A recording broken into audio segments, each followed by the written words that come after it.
എല്ലാ വെള്ളിയാഴ്ച ജുമുഅ ഖുത്ബകളിലും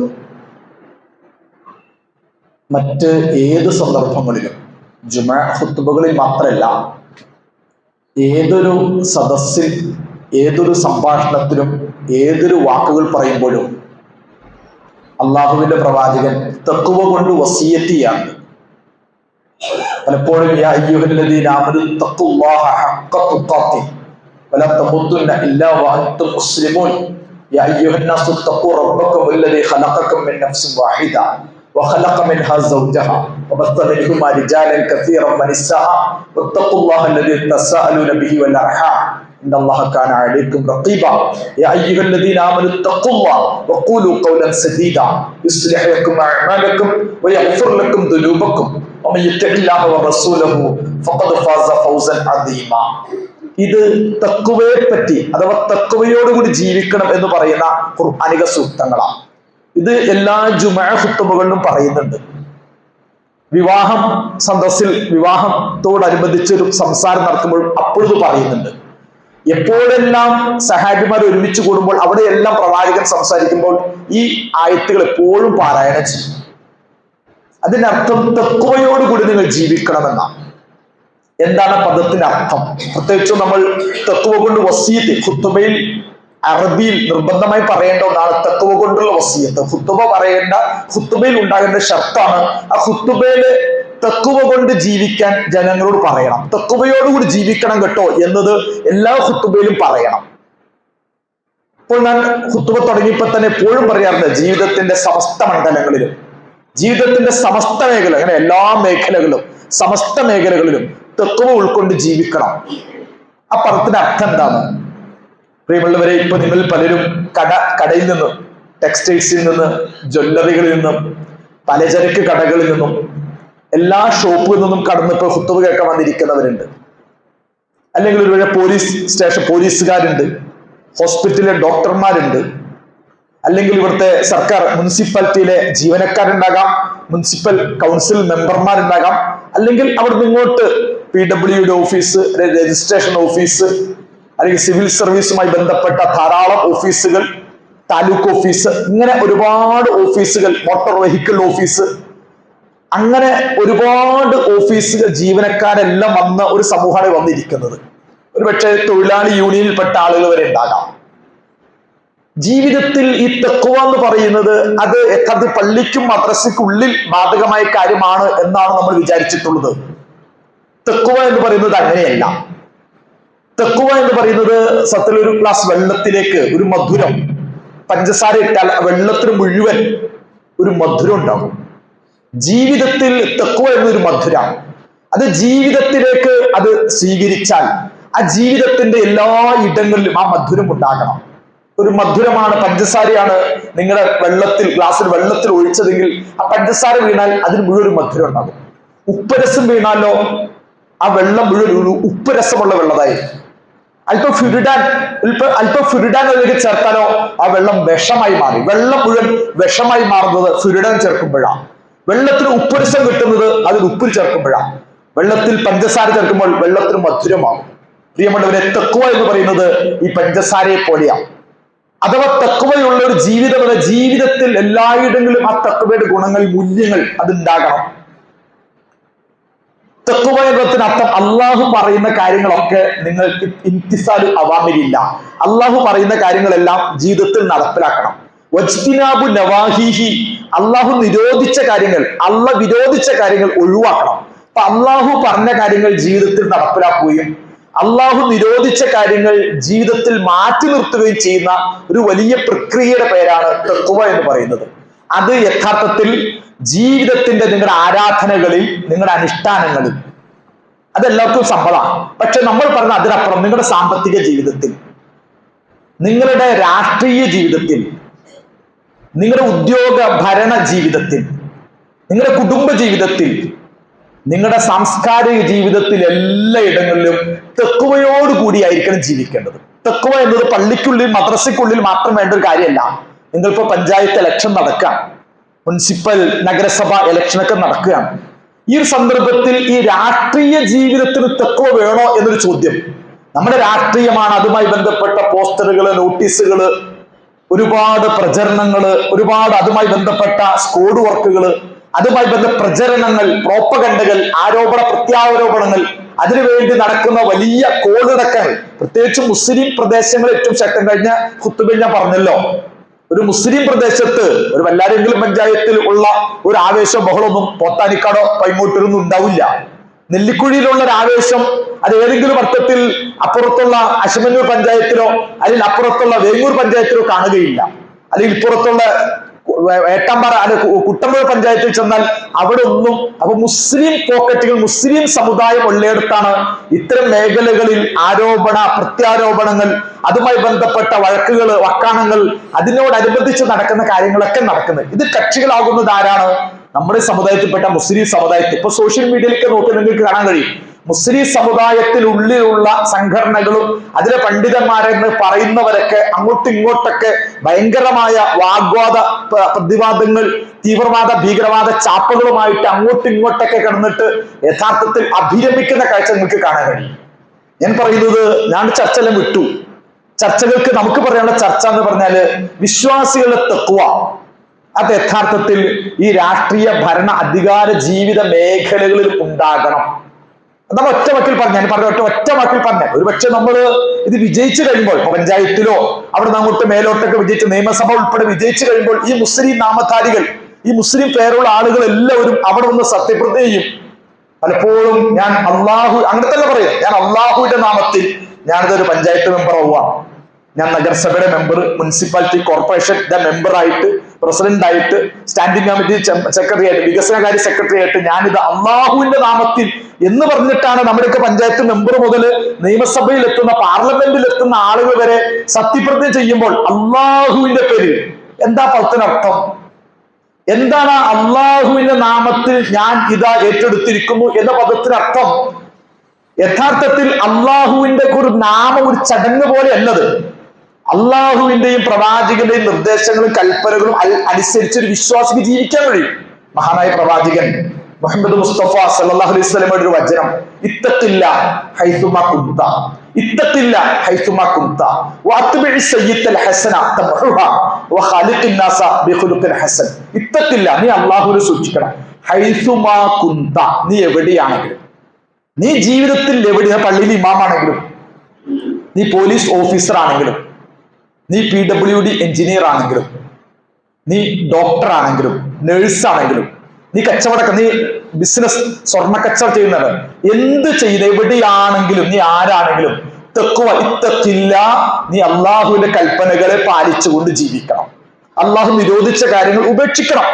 ഹൈസുമാ കുന്ത, നീ എവിടെയാണെങ്കിലും, നീ എന്തെങ്കിലും തിന്മ സംഭവിച്ചോ അതിന്റെ പിന്നാലെ നന്മ കൊണ്ടുവന്ന് തംഹുഹ, ആ തിന്മകളെ മറച്ച് തിന്മകൾ ഇല്ലാതാക്കി ജീവിക്കണം. എന്തെങ്കിലും തിന്മകളോ കുറവുകളോ എവിടെയെങ്കിലും ഉണ്ടെങ്കിൽ ആ തിന്മകൾ ഒഴിവാക്കി, തിന്മകൾ ഉപേക്ഷിച്ച് നന്മ കൊണ്ട് ആ തിന്മകളെ മൂടിക്കളയണം. തംഹുഹ, ആ തിന്മകളെ മാച്ചുകളയണം. വഖാലിഖിൻ നാസ ബിഖുലുഖിൻ ഹസൻ, മുഴുവൻ മനുഷ്യരോടും വളരെ നല്ല രൂപത്തിൽ, വഖാലിഖിൻ നാസ, ജനങ്ങളോട് ഇടപെടണം, ബിഖുലുഖിൻ ഹസൻ, വളരെ നല്ല രൂപത്തിൽ ഇടപെടണം. ഞാനിത് പറയുന്നത് ഈ ഒരു സന്ദർഭത്തിൽ മുസ്ലിം സമുദായമൊക്കെ രാഷ്ട്രീയത്തിന്റെ ഈ വലിയ ഗോഗോ വിളികളിലൊക്കെ മുഴുകുമ്പോ നമ്മൾ ഈ കാര്യം മറക്കാൻ പാടില്ല. ഇസ്ലാമിക സമൂഹത്തെ സംബന്ധിച്ചിടത്തോളം അവരുടെ രാഷ്ട്രീയം എന്ന് പറയുന്നത് സിയാസത്ത്, അറബിയില് സിയാസത്ത് എന്ന് പറയാം. സാസ യസൂസു സിയാസത്ത് എന്ന് അറബിയിൽ പറയും. അങ്ങനെ പദം ഖുർആനിൽ വന്നിട്ടൊന്നുമില്ല. അല്ലെങ്കിൽ അങ്ങനെ ഖുർആനില് രാഷ്ട്രീയം എന്ന പദം ഇന്നത്തെ പൊളിറ്റിക്കൽ സയൻസ്, പൊളിറ്റിക്ക എന്ന പ്രയോഗം തന്നെ അതൊരു അരിസ്റ്റോട്ടിൽ ഒരു കൃതിയാണ്. അരിസ്റ്റോട്ടില്, പ്ലേറ്റോ ഒക്കെ റിപ്പബ്ലിക്ക, അങ്ങനെ ഈ അരിസ്റ്റോട്ടില്, പ്ലേറ്റോ, സോക്രട്ടീസ് പോലുള്ള ആളുകൾ ആ ഗ്രീക്ക് യവന കാലഘട്ടങ്ങളിലൊക്കെയാണ് ഈ ആധുനിക രാഷ്ട്രമീമാംസയുമായി ബന്ധപ്പെട്ട ഒരുപാട് പദാവലികൾ ഉണ്ടാകുന്നത്. അതുകൊണ്ട് ഈ പദമൊന്നും നേർക്കര ഖുർആനിലും സുന്നത്തിലൊന്നുമില്ല. പക്ഷെ ഈ പൊളിറ്റിക്ക എന്ന പ്രയോഗം അരിസ്റ്റോട്ടിൽ ഒരു കൃതിയാണ്. റിപ്പബ്ലിക് എന്ന കൃതി ഇതേപോലെ സോക്രട്ടീസോ ഒക്കെ എഴുതിയിട്ടുണ്ട്. എന്തായാലും അവരൊക്കെ കൃതികളിൽ ആ പദത്തിന്റെ അർത്ഥം നഗരകാര്യങ്ങളുമായി ഒരു നഗരത്തിലെ ജീവിതവുമായി ബന്ധപ്പെട്ട നിയമങ്ങൾക്കാണ് രാഷ്ട്രീയം എന്ന് പറയുന്നത്. രാഷ്ട്രീയം, പൊളിറ്റിക്സ് എന്ന പദത്തിനർത്ഥം ജനങ്ങളുടെ ജീവിതങ്ങൾക്ക് ആവശ്യമായ നിയമം, ജനങ്ങൾക്ക് ആവശ്യമായ നിയമങ്ങൾ ഉണ്ടാക്കുക, അവരുടെ രാഷ്ട്രീയ, സാംസ്കാരിക, സാമ്പത്തിക, വിദ്യാഭ്യാസ, കുടിവെള്ള, തൊഴിൽ, ഇങ്ങനെ ജീവിതത്തിന് ആവശ്യമായ നിയമങ്ങൾ ഉണ്ടാക്കുന്നതിനാണ് രാഷ്ട്രീയം എന്ന് പറയുന്നത്. അതിന് അറബിയിൽ സിയാസ എന്ന അറബിയിൽ പ്രവാചകൻ സല്ലല്ലാഹു അലൈഹി വസല്ലം വചനത്തിൽ സിയാസത്ത് എന്ന് ഓതുന്നുണ്ട്. കാനത്ത് ബനു ഇസ്രായീൽ തസൂസുഹുൽ അംബിയ കുല്ലമാ ഹലക നബിയ്യൻ ഖലഫ നബിയ്യൻ ബഅദഹു. ലോകത്ത് പ്രവാചകന്മാരെ പറ്റി പറയുമ്പോൾ ഈ പദം പറയുന്നുണ്ട്. കാനത്ത് ബനു ഇസ്രായേൽ സമുദായം ഉണ്ടല്ലോ, തസൂസുഹുൽ അംബിയ, പ്രവാചകന്മാരാണ് അവരെ നയിച്ചിരുന്നത്. സാസ യസൂസു സിയാസത്ത് എന്ന് പറഞ്ഞാൽ നയിക്കുക. പ്രവാചകന്മാരാണ്, വേണമെങ്കിൽ ഇന്നത്തെ ഭാഷ പറയാം, പ്രവാചകന്മാരാണ് അവരെ രാഷ്ട്രീയമായി നയിച്ചത്. അങ്ങനെ തന്നെ പറയാം, പ്രവാചകന്മാരായിരുന്നു അവരെ രാഷ്ട്രീയമായി നയിച്ചിരുന്നത്. ആത്മീയമായിട്ടോ രാഷ്ട്രീയം ഒന്നും വേർതിരിക്കാൻ കഴിയില്ല. അങ്ങനെ വേർതിരിക്കാൻ കഴിയില്ല. കാനത്ത് ബനു ഇസ്രായേലി സമുദായത്തെ തസൂസുഹുൽ അംബിയ, നബിമാരാണ് അവരെ രാഷ്ട്രീയമായി നയിച്ചിരുന്നത്. അല്ലെങ്കിൽ അങ്ങനെ തന്നെയല്ലേ? ആരാ ഇസ്രായേലി പണ്ഡിതന്മാർ പ്രവാചകന്മാർ? ദാവൂദ് നബി, സുലൈമാൻ നബി, യഹ്യാ നബി, സക്കരിയ നബി, ദാവൂദ് തൊട്ട് ഈസ ഇബ്നു മറിയം വരെയുള്ള പ്രവാചകന്മാർ. ഒരു പക്ഷേ ഇസ്രായേൽ യഅ്കൂബ് നബി, യൂസുഫ് നബി. ഇസ്രായേൽ ആരാ യൂസുഫ് നബി? ഒരു നാടിന്റെ അധികാരം ഭരണം മുഴുവൻ കൈയാളിയ വ്യക്തിയാണ് മഹാനായ യൂസുഫ് നബി അലൈഹിസ്സലാത്തു വസ്സലാം. ദാവൂദ് എന്ന് പറഞ്ഞാൽ ആരാണ്? ഇന്നത്തെ ഫലസ്തീൻ, ഇന്നത്തെ സിറിയ, ഇന്നത്തെ ലബനോൺ, ഇന്നത്തെ ജോർദാൻ, പഴയ ഷാം, ആ മണ്ണെല്ലാം മഹാനായ ദാവൂദ് നബിയുടെ കാലഘട്ടത്തിൽ അദ്ദേഹത്തിന്റെ കൈകളിൽ വന്നു ചേർന്ന പ്രദേശങ്ങളാണ്. പിന്നീടൊന്ന് സുലൈമാൻ നബി അലൈഹിസ്സലാത്തു വസ്സലാം ഒരു വലിയ ഭരണാധികാരിയായിരുന്നു. ഞാൻ പറയുന്നത്, ലോകത്ത് അമ്പിയാക്കന്മാർ എന്ന് പറയുന്നത് ഒരു പള്ളി ഉണ്ടാക്കി അവിടെ നിസ്കാരം, നോമ്പ്, ദിക്റിട്ട് കഴിഞ്ഞുകൂടി, പള്ളി മദ്രസയൊക്കെ കഴിഞ്ഞുകൂടുന്ന ഒരു പ്രവാചകന്മാർ, ഒരു മൗലവി, മുസ്ലിയാക്കരും, അങ്ങനെ ഒരു മുസ്ലിയാര് പോലെയാണ്. സുലൈമാൻ മുസ്ലിയാരായിരുന്നു, ദാവൂദ് മുസ്ലിയാരായിരുന്നു, യൂസുഫ് മുസ്ലിയാരായിരുന്നു എന്ന് നിങ്ങൾ വിചാരിക്കുന്നുണ്ടോ? ഒരു മുസ്ലിയാർ എന്ന് പറയുമ്പോൾ നമ്മുടെ മനസ്സിൽ വരുന്ന ഒരു ചിത്രം, ഒരു മുസ്ലിയാർ എന്ന് പറയുന്നത് നിങ്ങളുടെ മനസ്സിൽ വരുന്ന ചിത്രം ഇന്നത്തെ കാലഘട്ടത്തിൽ ഒരു മുസ്ലിയാരുടെ ദൗത്യമാണ് യൂസുഫ് നബിയും ദാവൂദ് നബിയും സുലൈമാൻ നബിയും അതുപോലെ മൂസാ നബിയൊക്കെ ചെയ്തത് എന്ന് നിങ്ങൾ ആരെങ്കിലും വിചാരിക്കുന്നുണ്ടോ? അങ്ങനെ വിചാരിക്കുന്ന ഖുർആൻ വായിക്കാത്തതുകൊണ്ടാണ് നിങ്ങൾ. സാക്ഷാൽ പ്രവാചകൻ മുഹമ്മദ് മുസ്തഫ സല്ലല്ലാഹു അലൈഹി വസല്ലമയുടെ രാഷ്ട്രം, ആ പ്രവാചകൻ ഉണ്ടാക്കിയ നാടിന്റെ പേര് രാഷ്ട്രം, മദീന എന്ന സിറ്റി എന്ന പ്രവാചകൻ ഉണ്ടാക്കിയ മഹല്ലല്ല, മഹല്ല് റസൂൽ അല്ല, മദീനത്തു റസൂൽ. മഹല്ല എന്ന് നമ്മളതിന് ചുരുങ്ങിയ രൂപ, മഹല്ല അതിന് ചുരുങ്ങി പോയപ്പോഴുണ്ടായ പേരാണ് മഹല്ല എന്ന് പറയുന്നത്. മദീന എന്നതാണ് ഇസ്ലാമിന്റെ പ്രയോഗം. ഇസ്ലാമിന്റെ ക്യാപിറ്റൽ, സിറ്റി ഓഫ് ഇസ്ലാമിക് ഖിലാഫത്ത്, ഇസ്ലാമിക രാഷ്ട്ര ഭരണത്തിന്റെ കേന്ദ്രം, ക്യാപിറ്റൽ സിറ്റി എന്ന മദീനയാണ്. അത് അള്ളാഹുവിന്റെ പ്രവാചകൻ ഉണ്ടാക്കിയെടുത്ത ഒരു പള്ളി. ഒരു പക്ഷെ നമ്മളിന്ന് ഒരു പള്ളി, മദ്രസ, പള്ളിക്കാട്, അതല്ല, പള്ളി, ഖബറിസ്ഥാൻ, അവിടെ ഖബറിസ്ഥാൻ ഉണ്ട്, അവിടെ ഖബറിസ്ഥാന്, അതേപോലെ തന്നെ മദ്രസ, പള്ളിക്കകത്തൊരു മദ്രസ ഉണ്ട്, ഒരു സ്കൂളുണ്ട്. ഒരുപക്ഷെ അവിടുന്ന് ജാമിയ, യൂണിവേഴ്സിറ്റി വരെ, മദീന യൂണിവേഴ്സിറ്റിയും ഈ മസ്ജിദ് നബവിയിൽ ഉണ്ടായ വിദ്യാഭ്യാസ സംവിധാനം പിന്നീട് മദീന യൂണിവേഴ്സിറ്റിയായി മാറിയത്. ഇന്ന് മദീന യൂണിവേഴ്സിറ്റി എന്ന് പറഞ്ഞാൽ അത് ഏതെങ്കിലും അറബിക് കോളേജ് മാത്രമല്ല.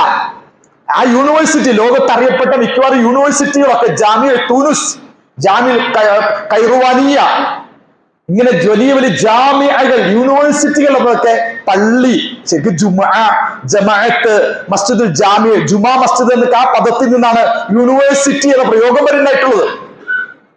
ഞാൻ കഴിഞ്ഞ ഖുത്ബയിൽ പറഞ്ഞ പ്രവാചകൻ മദീനത്തിൽ ചന്ത ഉണ്ടാക്കിയിരുന്നു, അവിടെ കുടിവെള്ള സംവിധാനങ്ങൾ ഉണ്ടാക്കിയിരുന്നു. ആ നാട് ഭരിച്ചത് അള്ളാഹുവിന്റെ പ്രവാചകനാണ്. പ്രവാചകൻ സല്ലല്ലാഹു അലൈഹി വസല്ലം മരിച്ചു കഴിഞ്ഞപ്പോൾ അബൂബക്കർ സിദ്ദീഖ്, ഉമർ, ഉസ്മാൻ, അലി, ഒരു വലിയ കാലഘട്ടം, വളരെ മനോഹരമായ, ലോകത്തെ ഏറ്റവും നല്ല മനുഷ്യ ചരിത്രം കണ്ട ഏറ്റവും നല്ല ഭരണേത, മനുഷ്യ നാഗരികത കണ്ട, നാഗരികതയുടെ ചരിത്രത്തിൽ, സിവിലൈസേഷന്റെ ചരിത്രത്തിൽ, ഒരുപക്ഷെ പഴയ സീറിയ, സുമേറിയ, മെസൊപ്പൊട്ടാമിയ, അല്ലെ ഈജിപ്ഷ്യൻ, ഗ്രീക്ക്, റോമൻ, ഇസ്ലാം, അല്ലെങ്കിൽ ആധുനിക മതേതര ഭൗതിക വ്യവസ്ഥകൾ, ഇങ്ങനെ മാനവ ചരിത്രം കണ്ട ഏറ്റവും നല്ല രാഷ്ട്രം, ഏറ്റവും നല്ല ഭരണാധികാരി, ഏറ്റവും നല്ല ഭരണ വ്യവസ്ഥ ഏതെന്ന് ചോദിച്ചാൽ ഒരു മുസ്ലിം പറയും ഇസ്ലാമാണെന്ന്. ഒരു മുസ്ലിം അങ്ങനെ പറയാത്തൊരു മുസ്ലിം അല്ലട്ടോ. ഇന്നൊരു പക്ഷെ മതരാഷ്ട്രവാദി എന്നൊക്കെ അത് കേൾക്കുമ്പോൾ ഉടൻ തന്നെ ഇവിടുത്തെ സെക്യുലർ പൊതുബോധം വിളിച്ചു കളയും. ومن أحسن من الله حكما لقوم يوقنون ومن أحسن من الله حكما അള്ളാഹുവിന്റെ നിയമങ്ങളെക്കാൾ നല്ല നിയമം ആരുടേതുണ്ട്? ഖുർആന്റെ ചോദ്യ. ഖുർആനില് വമല്ലം യഹ്കും ബിമാ അൻസലല്ലാഹ് ഫഉലൈക ഹുമുൽ കാഫിറൂൻ വമല്ലം യഹ്കും ബിമാ അൻസലല്ലാഹ് ഫഉലൈക ഹുമുൽ ളാലിമൂൻ വമല്ലം യഹ്കും ബിമാ അൻസലല്ലാഹ് ഫഉലൈക ഹുമുൽ ഫാസിഖൂൻ ഫാസിഖൂൻ, കാഫിറൂൻ, ലാലിമൂൻ, ഈ പദങ്ങളൊക്കെ ഖുർആൻ പറഞ്ഞത് വമല്ലം യഹ്കും ബിമാ അൻസലല്ലാഹ്, അള്ളാഹു പറഞ്ഞ, അള്ളാഹു ഇറക്കിയത്. വമല്ലം യഹ്കും ബിമാ അൻസല, അൻസല എന്ന് പറഞ്ഞാൽ മേലെ നിന്നും ആകാശത്തും ഭൂമിയിലേക്ക് ഇറക്കിയ ഈ ഗ്രന്ഥം, ലോകത്ത് ബാക്കി എല്ലാ ഗ്രന്ഥങ്ങളും ഇവിടെ ഇറക്കിയതാ, ഇവിടെ അടിച്ചതയാ. ഈ വിശുദ്ധ ഖുർആൻ അങ്ങനെയുള്ളതല്ല. നിങ്ങൾ ഈ കാണുന്ന കാറൽ മാർക്സിന്റെ ദാസ് ക്യാപിറ്റലോ അല്ലെങ്കിൽ മാനിഫെസ്റ്റോയോ അല്ലെങ്കിൽ ഏതെങ്കിലും wealth of nation, ambassador wealth of നേഷനോ, നമ്മൾക്കത് രാമായണോ മഹാഭാരതോ, ഇതെല്ലാം തന്നെ നമ്മുടെയൊക്കെ നാട്ടിലുള്ള മനുഷ്യർ, ഭൂമിയിലുള്ള മനുഷ്യർ എഴുതിയതാ. ഇതൊക്കെ തന്നെ ഈ ഭൂമിയിലുള്ള ഏതെങ്കിലും പ്രസ്സിൽ നിന്ന് അടിച്ചിറക്കിയ സാധനം. ഇത് മുസ്തഫ കേട്ടോ, ഇത് മുസ്തഫ.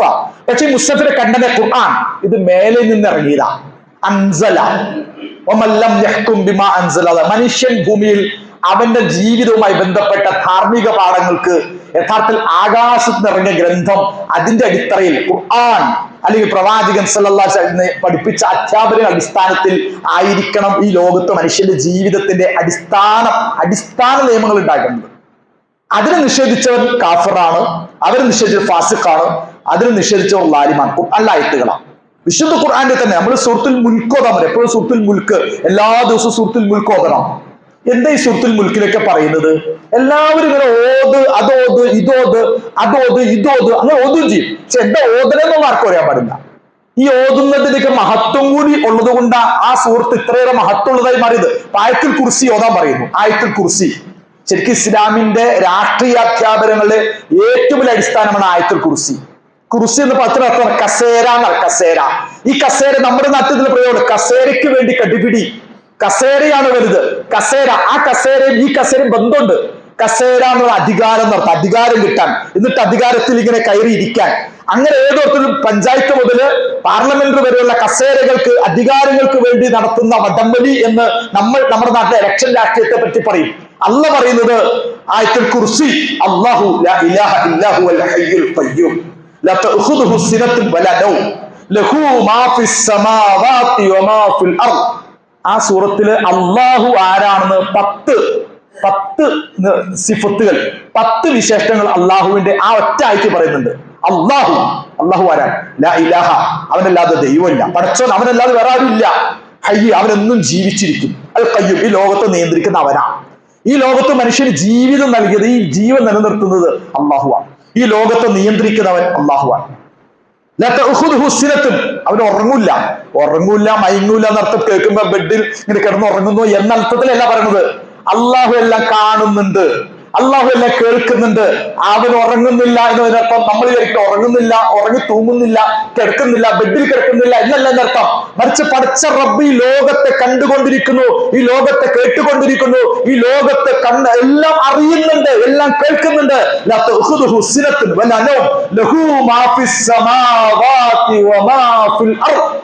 ആകാശങ്ങളൊക്കെ പടച്ച റബ്ബിന്റെ. അതിനർത്ഥം ഇവിടെ പടച്ചല്ലെന്ന് പറയുന്നത് ആകാശം പടച്ചെന്നത് എല്ലാവരും നിങ്ങൾ അംഗീകരിച്ചു കൊടുക്കണമെന്നില്ല. ഈ ആകാശം അള്ളാഹുവിൻ്റെതാണ്, ഭൂമി അള്ളാഹുവിൻ്റെതാണെന്ന് പറയുന്ന അർത്ഥം അതുകൊണ്ട് നിങ്ങളുടെ പഞ്ചായത്തിലും അള്ളാഹു പറയുന്നത് പോലെ നടക്കണം. നിങ്ങളുടെ പാർലമെന്റുകളിലും നിങ്ങളുടെ നിയമസഭകളിലും നിങ്ങൾ ജീവിക്കുന്ന വ്യവഹാരങ്ങളിലും അള്ളാഹുവിന്റെയും പ്രവാചകന്റെയും അധ്യാപനങ്ങളെ പാലിക്കാൻ ശ്രമിക്കണം എന്നതിന് വേണ്ടിയിട്ടാണ് ഈ ആകാശം അള്ളാഹ്. അപ്പൊ ആകാശം അള്ളാഹ് എന്ന് പറയുമ്പോൾ ആർക്കാ തടസ്സം? ആകാശം അള്ളാഹുവിൻ്റെത്. ആകാശം സൃഷ്ടിച്ചതാരാ? ഈ കടല് സൃഷ്ടിച്ചതാരാ? മഴ പെയ്യിക്കുന്നതാരാ? ഇതൊക്കെ ഖുർആൻ ഒരുപാട് അതൊക്കെ പറഞ്ഞ് മഴ പെയ്യിക്കുന്ന അള്ളയെന്ന് തെളിയിക്കാൻ വേണ്ടിയിട്ടാണ്. ഇപ്പൊ എല്ലാവർക്കും അംഗീകരിച്ചെടുത്ത കുഴപ്പം? ആകാശം സൃഷ്ടിച്ചത് അള്ളയാണ്, ഭൂമി അള്ളാഹുവിൻ്റെതാണ്, ഈ മഴ പെയ്യിക്കുന്നത് അള്ളാഹുവാണ്, കാറ്റടിക്കുന്നത് പടച്ചറമ്പാണ്. ഈ പ്രപഞ്ചത്തെ മുഴുവൻ സൃഷ്ടി ഹുവല്ലദീ ഖലഖലക്കും മാ ഫിൽ അർദി ജമീഅ, ഈ ഭൂമിയിലുള്ള എല്ലാം സൃഷ്ടിച്ച് പരിപാലിച്ചത് അള്ളാഹുവാണ്. അത് പറയുന്നത് എന്തിനാ? അത് പറയുന്നത് അതുകൊണ്ട് അള്ളാഹു റസൂലും പറയുന്ന പോലെ മനുഷ്യരെ നിങ്ങളുടെ ജീവിതത്തിലും നിങ്ങൾ ജീവിക്കണം. അത് പറയണത്. ഒരു ഉമ്മ, ഞാൻ നിന്നെ പ്രസവിച്ചതാരാ? ഉമ്മയാണ്. നിന്നെ നൊന്ത് പെറ്റതാരാ? ഉമ്മയാണ്. നിനക്ക് മുലയൂട്ടിയതാരാ? ഉമ്മയാണ്. നിനക്ക് വളർത്തിയതാരാ? ഉമ്മയാണ്. നിനക്ക് ഡ്രസ്സും വാങ്ങിത്തന്നതാരാ? നിനക്ക് ഭക്ഷണം തന്നതാരാ? നിനക്ക് നിന്റെ കാര്യങ്ങൾ ചെയ്തു തന്നാരാ? എല്ലാം ഉമ്മ. അതുകൊണ്ട് പിന്നെ ചർച്ചയില്ല. അതുകൊണ്ട് ഉമ്മയെ നീ അനുസരിക്കണം, അതുകൊണ്ട് ഉമ്മ പറയുന്നത് പോലെ നീ കേൾക്കണം, അതുകൊണ്ട് ഉമ്മയെ ആദരിക്കണം. ഇത് പറയാനാണ് ഇത്രയും ഉമ്മ അത് പറഞ്ഞത്. അല്ല, ഉമ്മ പ്രസവിച്ചു, ആ ഉമ്മയാണ്, ഓക്കെ. ഉമ്മ മുലയൂട്ടി, അത് ഉമ്മയാണ്, സമ്മതിച്ചു. ഉമ്മയാണ് ഞങ്ങളെ ഇങ്ങനെ വളർത്തിയത്, അത് സംഭവിച്ചു കേൾക്കുക. പക്ഷെ എന്ന് ചുമ്മാ പറയുന്നത് പോലെ കേൾക്കുക, അത് നടക്കുന്ന കാര്യമില്ലെന്ന് പറഞ്ഞാൽ ഉമ്മാനെ അനുസരിക്കണം, ഉമ്മാനെ ആദരിക്കണം, ഉമ്മാനെ ബഹുമാനിക്കണം, അത് സാധ്യമല്ല. ഉമ്മ ഗർഭം ചുമന്നത് ശരിയാണ്, ഉമ്മ പ്രസവിച്ചു എന്നത് ശരിയാ, ഉമ്മ മൊഴിയൂട്ടി എന്നത് ശരിയാണ്, ഉമ്മയാണ് എല്ലാം ചെയ്ത് തന്നതും ശരിയാ. പക്ഷെ എന്ന് വിചാരിച്ച് ഉമ്മ പറയുന്നത് പോലെ എന്ന് പറയും ഉമ്മാനെ പരിഹസിക്കുന്ന പോലെയാണ് ശരിക്ക് നമ്മളിത് പടച്ചനെ പരിഹസിച്ചുകൊണ്ടിരിക്കുന്നത്. ഞാൻ പറയുന്നത് അള്ളാഹുവിന്റെ പ്രവാചകന്റെ കാലഘട്ടം തൊട്ട് ഒന്ന് ആലോചിക്കുക. ഈ നേരത്തെ പറഞ്ഞ ഞാൻ കഴിഞ്ഞ ഖുത്ബയിൽ പറഞ്ഞതുപോലെ അമവികളിലൂടെ, അബ്ബാസികളിലൂടെ, സൽജൂക്കികളിലൂടെ, ഖസാനിലൂടെ, അയ്യൂബികളിൽ പോന്ന് ഈ 1924 വരെയും മുസ്ലിം ലോകത്തിന്റെ ഭരണ സംവിധാനം എന്താ? സോഷ്യലിസം, കമ്മ്യൂണിസം, മിക്സഡ് എക്കോണമിയാ? ഏതെങ്കിലും ഒന്നുമല്ല. അള്ളാഹു റസൂലും പറഞ്ഞത് മാതിരിയാണ് മദീന കേന്ദ്രീകൃതമായ വിശാല ഇസ്ലാമിക ലോകം മുന്നോട്ട് പോയത്. പിന്നീട് ഡമസ്കസ് കേന്ദ്രീകൃതമായ ലോക മുസ്ലിം സമൂഹം നീണ്ടുപോയത് അവിടുത്തെ ഇസ്ലാമിക ഖിലാഫത്ത്, അതിന്റെ കേന്ദ്രീകൃതമായിട്ട് ലോക മുസ്ലിങ്ങൾ മുന്നോട്ട് പോയത്. പിന്നീട് ബഗ്ദാദ് കേന്ദ്രീകൃതമായിട്ടാണ് മുസ്ലിം ലോകം 600-700 വർഷക്കാലം മുന്നോട്ട് പോയത്. പിന്നീട് ഇസ്തംബൂൾ എന്ന് പറയുന്ന ഇന്നത്തെ തുർക്കി, കോൺസ്റ്റാന്റിനോപ്പിൾ കേന്ദ്രീകൃതമായിട്ടാണ് 1924 വരെ, ഇന്നിപ്പോ 2025, കൃത്യം 100 കൊല്ലം മുമ്പ് മുസ്ലിം ലോകം, ഞാൻ കഴിഞ്ഞ ഖുത്ബയിൽ പറഞ്ഞിരുന്നു, ആ മുസ്ലിം ലോകത്തിന്റെ അന്നത്തെ ഒരു പൊളിറ്റിക്കൽ മാപ്പ് ഒന്ന് വരച്ചാൽ നിങ്ങൾ അത്ഭുതപ്പെട്ടു പോകും. അങ്ങ് ജർമ്മൻ പ്രദേശം മുതൽ ഇറ്റലിയും പിന്നെ ഞങ്ങള് ആഫ്രിക്കൻ, ഏഷ്യൻ, യൂറോപ്പ് ഉൾപ്പെടുന്ന ലോകരാഷ്ട്രങ്ങളിൽ ഏറ്റവും വലിയ സാമ്രാജ്യം പോർച്ചുഗൽ, ഇറ്റലി, റഷ്യയുടെ പ്രദേശങ്ങൾ, ഏറെക്കുറെ മിക്കവാറും പ്രദേശങ്ങൾ, പോർച്ചുഗൽ, ബൾഗേറിയ, റുമാനിയ, അൽബേനിയ തുടങ്ങുന്ന നമ്മൾ അറിയുന്ന ഗ്രീസ്, ഏതൻസ്, സ്പാർട്ട, ഈ രാജ്യങ്ങളെല്ലാം വിശാല ഇസ്ലാമിക ഖിലാഫത്തിന് കീഴിലാണ്. 1-ാം ലോക മഹായുദ്ധം നടക്കുമ്പോൾ അന്നത്തെ ഏറ്റവും വലിയ ശക്തിയിലൊന്ന് തുർക്കി എന്ന് പറയുന്ന ഒട്ടോമൻ എംപയർ എന്ന് പറയുന്നത് ലോകത്തെ നിയന്ത്രിച്ച ഒരു ശക്തിയായിരുന്നു. അത് ദുർബലമായത് എവിടെയാണോ അവിടെയാണ് ലോക മഹായുദ്ധം നടക്കുന്നത്. അവിടെ നിന്നാണ് മുസ്ലിം ലോകത്തിലെ പ്രതിസന്ധികളൊക്കെ ഉണ്ടാകുന്നത്. ഫലസ്തീൻ എന്തുകൊണ്ട് നഷ്ടപ്പെട്ടു? ഇന്ന് ഫലസ്തീൻ തിരിച്ചു പിടിക്കാൻ എന്തുകൊണ്ട് സാധിക്കുന്നില്ല? മുസ്ലിം ലോകത്തിന്റെ ചരിത്രത്തിൽ നിങ്ങൾ കുറെ ഭരണാധികാരികൾ കേട്ടിട്ടില്ലേ? സലാഹുദ്ദീൻ അയ്യൂബി എന്ന് കേട്ടിട്ടുണ്ടോ? സലാഹുദ്ദീൻ അയ്യൂബ് മുമ്പ് ഉണ്ടായിരുന്ന നൂർദി ജംഗി എന്ന് പറയുന്ന വ്യക്തി നിങ്ങൾ കേട്ടിട്ടുണ്ടോ? സൈഫുദ്ദീൻ ഖുദ്സ് എന്ന ഭരണാധികാരിയെ കേട്ടിട്ടുണ്ടോ? ഇന്ത്യയുടെ ചരിത്രത്തിൽ പോലും നിങ്ങൾ അറിയുന്ന 2 മഹാന്മാരായ ഭരണാധികാരികൾ, ടിപ്പു സുൽത്താൻ, ഔറംഗസീബ്. എന്തുകൊണ്ടാണ് ഈ കേരളത്തിൽ പോലും ജനങ്ങൾ കൂട്ടം ഇത്രത്തോളം ഇസ്ലാം സ്വീകരിക്കാൻ കാരണം എവിടുന്ന? അപ്പൊ ഇസ്ലാമിക മൂല്യങ്ങളും ഞാൻ പറയുന്നത് നിങ്ങൾ കേൾക്കുമ്പോൾ നിങ്ങൾ ആരും വിചാരിക്കുന്ന പഞ്ചായത്ത് തെരഞ്ഞെടുപ്പിൽ കൊണ്ടുപോയിട്ട് ഏതോർത്ത് ഇസ്ലാം അല്ലാഹു അക്ബർ ബോലോത്തക്ബീർ എന്ന് വിളിച്ച് എന്തോ ഖുർആൻ സുന്നത്തെ വെച്ച് ഇസ്ലാമിക രാഷ്ട്രം എന്ന് പറഞ്ഞ് ഇങ്ങനെ പ്രസംഗിച്ച് അങ്ങനെ എന്തോ രാജ്യത്ത് ക്യാമ്പ് ചെയ്ത് അങ്ങനെ ഇലക്ഷൻ മത്സരം പങ്കെടുക്കണം എന്നാണ് പറയുന്നത് ആരും വിചാരിക്കരുത്. അതൊന്നുമല്ലേ പറയുന്നത്. ഞാൻ പറയുന്നത് ഇസ്ലാമിക മൂല്യങ്ങൾ ഉയർത്തിപ്പിടിച്ചുകൊണ്ട് മുസ്ലിം സമുദായം, മുസ്ലിം വ്യക്തികൾ, അതിന്ന് ആരാണെങ്കിലും ഇസ്ലാമിക മൂല്യങ്ങൾ, നിങ്ങളിലെ വിശ്വാസങ്ങൾ, നിങ്ങളിലെ ഇസ്ലാമിക തെക്കുവയോട് കൂടിയിട്ടായിരിക്കണം നിങ്ങൾ ഈ പഞ്ചായത്ത് തെരഞ്ഞെടുപ്പ് പങ്കെടുക്കേണ്ടത്.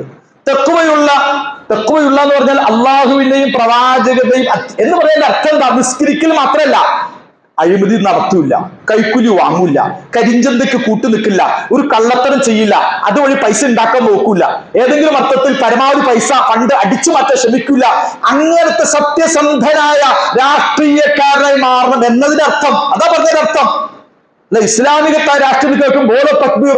അപ്പൊ മതരാഷ്ട്രവാദം അങ്ങനെ പ്രയോഗമുണ്ട്. നമ്മൾ പറഞ്ഞ മതരാഷ്ട്രവാദികൾ എന്ന് പ്രയോഗിച്ചിട്ട് ഭയങ്കരമായ ഒരു ഭീകര സ്വത്വമായിട്ട് ഈ നാട്ടിനെ ഇപ്പൊ അത് വെച്ചിട്ടാ ഭയങ്കര പ്രചരണം നടത്തുന്നത്. അത് പ്രചരിപ്പിക്കുന്നവർ കൂടി എന്ത് പറഞ്ഞത് മനസ്സിലാക്കിയിട്ടുണ്ട് നിങ്ങൾ. ഒന്ന് ഈ മതരാഷ്ട്രവാദം എന്ന പ്രയോഗം ശരിക്കും പറഞ്ഞാല് അത് മുസ്ലിം ലോകത്തുള്ള പ്രയോഗം അല്ല. അത് ഒരു ക്രൈസ്തവ യൂറോപ്പിലെ പ്രയോഗമാണ്. ക്രൈസ്തവ യൂറോപ്പിൽ ഒരു 11-12 നൂറ്റാണ്ട് മുതൽ 15-16 നൂറ്റാണ്ട് വരെ ഒരു 5-6 നൂറ്റാണ്ട് യൂറോപ്യൻ രാജ്യങ്ങൾ, ബ്രിട്ടൻ, ഫ്രാൻസ്, ഹോളണ്ട്, ഇറ്റലി, ഈ രാജ്യം യൂറോപ്യൻ ക്രൈസ്തവ രാജ്യങ്ങൾ ഭരിച്ചിരുന്നത് 2 രൂപത്തിൽ ഭരണാധികാരികളാണ്. ആദ്യം ആ ഭരണാധികാരി ഒരു വിഭാഗം പ്രഭുക്കന്മാര്, അന്നീട് പിന്നെ രാജാക്കന്മാരായി മാറി. ഈ രാജാക്കന്മാരെ പ്രഭുക്കന്മാർ നാട് ഭരിക്കുമ്പോൾ അവിടെ മതസംവിധാനം ഉണ്ടായിരുന്നു.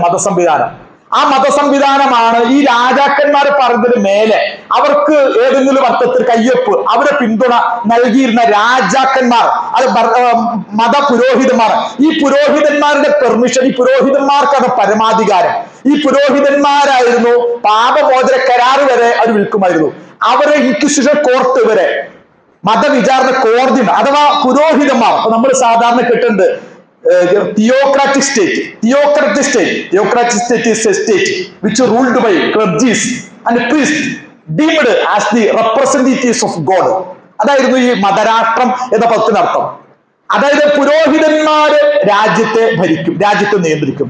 പുരോഹിതന്മാർ ദൈവത്തിന്റെ പ്രതിപുരുഷന്മാരാണ്. പുരോഹിതന്മാർ എന്ത് പറഞ്ഞത് കേട്ടോളാം, പുരോഹിതന്മാർ എന്ത് പറഞ്ഞത് കേട്ടോളാം. അങ്ങനെ പുരോഹിതന്മാർ രാജ്യത്തിന്റെ ഭരണകൂടത്തിന്റെ മേൽ വലിയ ശക്തിയാവുകയും തങ്ങളുടെ മതവർണ്ണം തങ്ങൾ പറയുന്നത് ദൈവികമാണ്. പുരോഹിതന്മാർ എന്ത് പറയുന്നത് ദൈവികമാണ്, ദൈവിക പദവിയുള്ളവരാണ്, ദിവ്യ പുരുഷന്മാരാണ്. അത് ഇന്ന് ഈ ക്രിസ്ത്യ പുരോഹിതന്മാരെ കണ്ടിട്ടില്ല. അവർ ഭയങ്കര ലോഹയിട്ട്, അതിന്റെ പേര് തൊപ്പിയിട്ട്, അതിന്റെ പേര് വേറെ ഉടയാടിട്ട്, അതിന് കുരിശ് വരച്ച് എന്ന് പറയാൻ വലിയ അധികാരത്തിൻ്റെതായ ഒരു വലിയ ഹാവഭാവങ്ങളും വേഷവിധാനങ്ങളുമാണ് ഈ കർദ്ദരാന്മാരും ഈ പോപ്പുമാരൊക്കെ ധരിക്കാറ്. ഇന്ന് ഇസ്ലാമിൽ അങ്ങനെയൊന്നും ഇല്ല. ഇസ്ലാമിൽ പുരോഹിതന്മാരെ ഇല്ല. പൗരോഹിത്യം എന്ന് പറയുന്നത് ഇസ്ലാമിൽ ഇല്ല അങ്ങനെയൊന്ന്. ഇന്ന് നമ്മുടെ നാട്ടിൽ പോലുള്ളത് സാധാരണക്കാർ, അതിന് യഥാർത്ഥ പണ്ഡിതന്മാർക്കുള്ളൂ. ഒരു മാന്യമായ വേഷം ധരിക്കാന്നല്ലാതെ പുരോഹിതൻ എന്ന് പറയുന്ന പ്രക്രിയ ഇസ്ലാമിൽ ഇല്ല. അത് ക്രൈസ്തവ സമൂഹത്തിലാണ്. അവരൊരു കാലഘട്ടത്തിൽ യൂറോപ്യൻ രാജ്യങ്ങളെ ഭരിക്കുകയും ആ ഭരണമാർ അടിച്ചേൽപ്പിക്കുകയും അവിടുത്തെ ശാസ്ത്രത്തെയും അത് സ്വതന്ത്ര ചിന്തകളൊക്കെ അടിച്ചമർത്തിയ ഒരു കാലഘട്ടത്തെ കുറിച്ചാണ് മതരാഷ്ട്രവാദം. അത് ക്രൈസ്തവ യൂറോപ്പിൽ ഉണ്ടായിരുന്ന ഒരു ചൂഷണ സംവിധാനം. ഇസ്ലാമിക ലോകത്ത് അങ്ങനെ ഇല്ല. ഇസ്ലാമിൽ അങ്ങനെ പൗരോഹിത്യം തന്നെ ഇല്ല. അവര് കോപ്പർനിക്കസ് അല്ലെങ്കിൽ ഗലീലിയോ, നമ്മൾ കേട്ടോ, കോപ്പർനിക്കസ്, ഗലീലിയോ അങ്ങനെ തുടങ്ങുന്ന അന്നത്തെ സയന്റിസ്റ്റുകളെ വരെ ചുട്ടുകൊല്ലുന്നുണ്ട്, അവരടിച്ചമർത്തുന്നുണ്ട്. അവിടെ യാതൊരു മതസ്വാതന്ത്ര്യം മനുഷ്യനെ ചിന്തിക്കാനോ പറയാനോ ആവിഷ്കരിക്കാനോ കലാകാരന്മാർക്കോ അല്ലെ എഴുത്തുകാരോ സയന്റിസ്റ്റുകൾക്കും മിണ്ടാനോ സംസാരിക്കാനോ കഴിയാത്ത വിധം മതത്തിന്റെ ചമ്മട്ടി ഉപയോഗിച്ച് എല്ലാ സ്വതന്ത്ര ചിന്തകളെയും എല്ലാ ശാസ്ത്ര ചിന്തകളെയും എല്ലാ അർത്ഥത്തിലും മനുഷ്യ ജീവിതത്തെയും അടിച്ചമർത്തിയ ഒരു കാലഘട്ടത്തെ കുറിച്ചാണ് മതരാഷ്ട്രവാദം. അത് ക്രൈസ്തവ യൂറോപ്പിൽ ഇന്നും അത് അവിടെ ഉള്ളത്. ഇസ്ലാമിക് ഖിലാഫത്ത ഉള്ളത്. അത് യഥാർത്ഥത്തിൽ നേരത്തെ പറഞ്ഞ മാതിരി വളരെ ലോകത്തെ ഏറ്റവും ഏറെ സമാധാനത്തോടുകൂടി ഏറ്റവും സൗഹൃദത്തോടുകൂടി ജീവിച്ചിരുന്ന ഭരണം നിയമമാണ് ഇസ്ലാമിന്റെ ഖുർആനും സുന്നത്തും പ്രതികരിക്കുന്ന രാഷ്ട്രീയം. നിങ്ങൾ ഇന്നും എന്തിനപ്പം നമ്മള് Saudi Arabia, UAE, Qatar, Kuwait, Bahrain ഈ പ്രദേശത്ത് എല്ലാവരും ധാരാളം പോകുന്ന പ്രദേശമല്ലേ? ആ നാട്ടിലെ ഭരണഘടന എന്താ?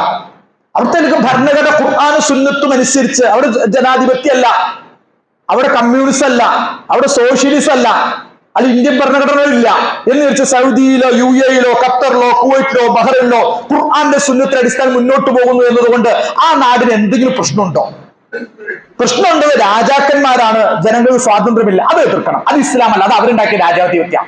പക്ഷെ രാജാധിപത്യം എന്ന ആ വ്യവസ്ഥ ഒഴിച്ചു നിർത്തിയാൽ അവിടുത്തെ ഭരണഘടന ഖുർആന്റെ സുന്നത്തിലെ മൂല്യങ്ങൾ ഉയർത്തിപ്പിടിച്ചുകൊണ്ട്, അത് പൂർണ്ണമല്ല, ഖുർആന്റെ സുന്നത്തിലെ മൂല്യം ഉയർത്തിപ്പിടിച്ചുകൊണ്ട് മുന്നോട്ട് പോകുന്ന ഇന്നത്തെ മുസ്ലിം ലോകം, ഇന്നത്തെ മുസ്ലിം രാഷ്ട്രങ്ങൾ, അവിടെ ഏതെങ്കിലും അർത്ഥത്തിൽ ഹിന്ദുവിനോ ക്രിസ്ത്യാനിക്കോ ഏതെങ്കിലും പ്രശ്നമുണ്ട്? UAE-ല്, ഖത്തറില് അവിടെ മദ്യമുണ്ട്, വ്യഭിചാരമുണ്ട്, അങ്ങനെ ചിന്മ അത് അവരുടെ ഭരണാധികാരി ഉണ്ടാക്കിയതാ.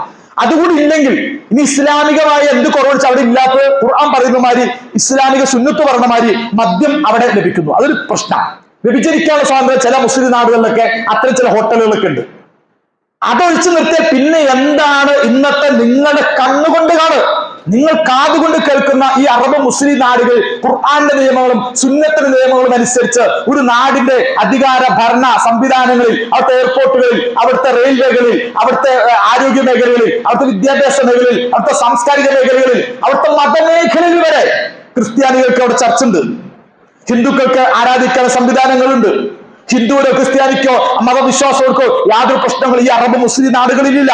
ലോകത്തെ ഏറ്റവും സേഫസ്റ്റ് കൺട്രികളിൽ, ഏറ്റവും ഹാപ്പിനെസ് ഇൻഡെക്സിൽ ഏറ്റവും സമാധാനപരമായി ജീവിക്കുന്ന രാജ്യങ്ങളെ പട്ടികയിൽ ആദ്യത്തെ 6 രാജ്യങ്ങളും ഈ ഖുർആന്റെ സുന്നത്തെ അടിസ്ഥാനത്തിൽ പോകുന്ന മുസ്ലിം രാജ്യങ്ങളാണ്. ഇസ്ലാം എന്ന് കേൾക്കുമ്പോൾ മുസ്ലിം എന്ന് കേൾക്കുമ്പോൾ നേരെ അഫ്ഗാനിസ്ഥാനെ തോറാപാറ മലയിടുക്കുകളിൽ എന്തോ അർത്ഥത്തിൽ അങ്ങനെയൊന്നുമില്ല. അഫ്ഗാനിസ്ഥാൻ അത് ഇവര് ഈ സാമ്രാജ്യത്വ ശക്തികൾ, ബ്രിട്ടീഷ് സാമ്രാജ്യത്വം, സോവിയറ്റ് യൂണിയൻ, കമ്മ്യൂണിസ്റ്റ് സാമ്രാജ്യത്വം, പിന്നെ അമേരിക്കൻ സാമ്രാജ്യത്വം കൊണ്ട് ചതച്ച് ചവച്ചരച്ച് ഇട്ടിട്ടുള്ള രാജ്യം അഫ്ഗാൻ. അത് ഗോത്ര സംസ്കാരം, ഇസ്ലാമൊന്നുമല്ല. അത് ഇസ്ലാമിക സംസ്കാരമല്ല.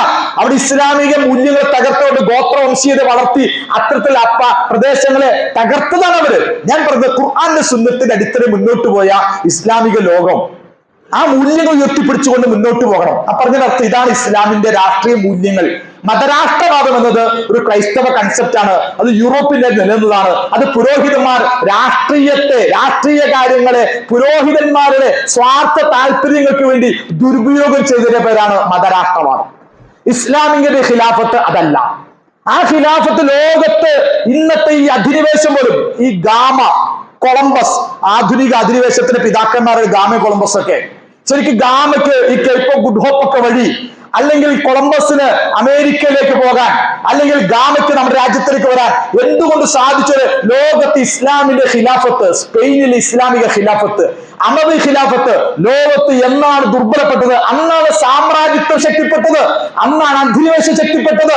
ലോകത്ത് ഇതുപോലെ പരസ്പരം കൊള്ളയടിക്കാനും പരസ്പരം, ഇപ്പൊ നമ്മുടെ ബ്രിട്ടീഷുകാർ എന്തുകൊണ്ട് വന്നു, പറങ്കി ലോകത്തെ എന്തുകൊണ്ട് കടന്നു പോകുന്നു? അങ്ങനെ സാധിച്ചു പോലും ഇസ്ലാമിക് ഖിലാഫത്ത് ലോകത്തെ ശക്തമല്ലാത്തതുകൊണ്ടാണ്. ഖിലാഫത്ത് ശക്തമായപ്പോൾ സത്യത്തിൽ ഇവരെല്ലാവരും ഭയപ്പെട്ടിരുന്നു. ഇവർക്കറിയാം. അതുകൊണ്ടാണ് ഇസ്ലാമിക സമൂഹത്തിന്റെ രാഷ്ട്രീയ ആവിഷ്കാരങ്ങളെ ഇന്നും ഭയപ്പെടുന്നത്. പക്ഷെ ബാക്കി ചില കാര്യങ്ങൾ കൂടി പറയാനുണ്ട്. നമ്മുടെയൊക്കെ സമൂഹത്തിൽ ചർച്ചകൾ നടക്കുമ്പോ ഇസ്ലാമിക മൂല്യം ഉയർത്തിപ്പിടിച്ച് ജീവിക്കുന്നവര്, അവരെ കുറിച്ച് മഹാഭീകരവാദികളെ ചിത്രീകരിക്കാം. അത് കേട്ടിട്ട് നമ്മളും കൊറസ് വിളിക്കാം, നമ്മൾ ഹായ് ഹായ് വിളിക്കാം. എന്താ പറയുന്നോ ഒന്നും അറിയില്ല. അങ്ങനെയൊന്നും അല്ല പ്രിയമുള്ളവരെ. അല്ലാഹു സുബ്ഹാനഹു വ തആല കാര്യങ്ങൾ യഥാവിധി മനസ്സിലാക്കാൻ അല്ലാഹു നമുക്കെല്ലാവർക്കും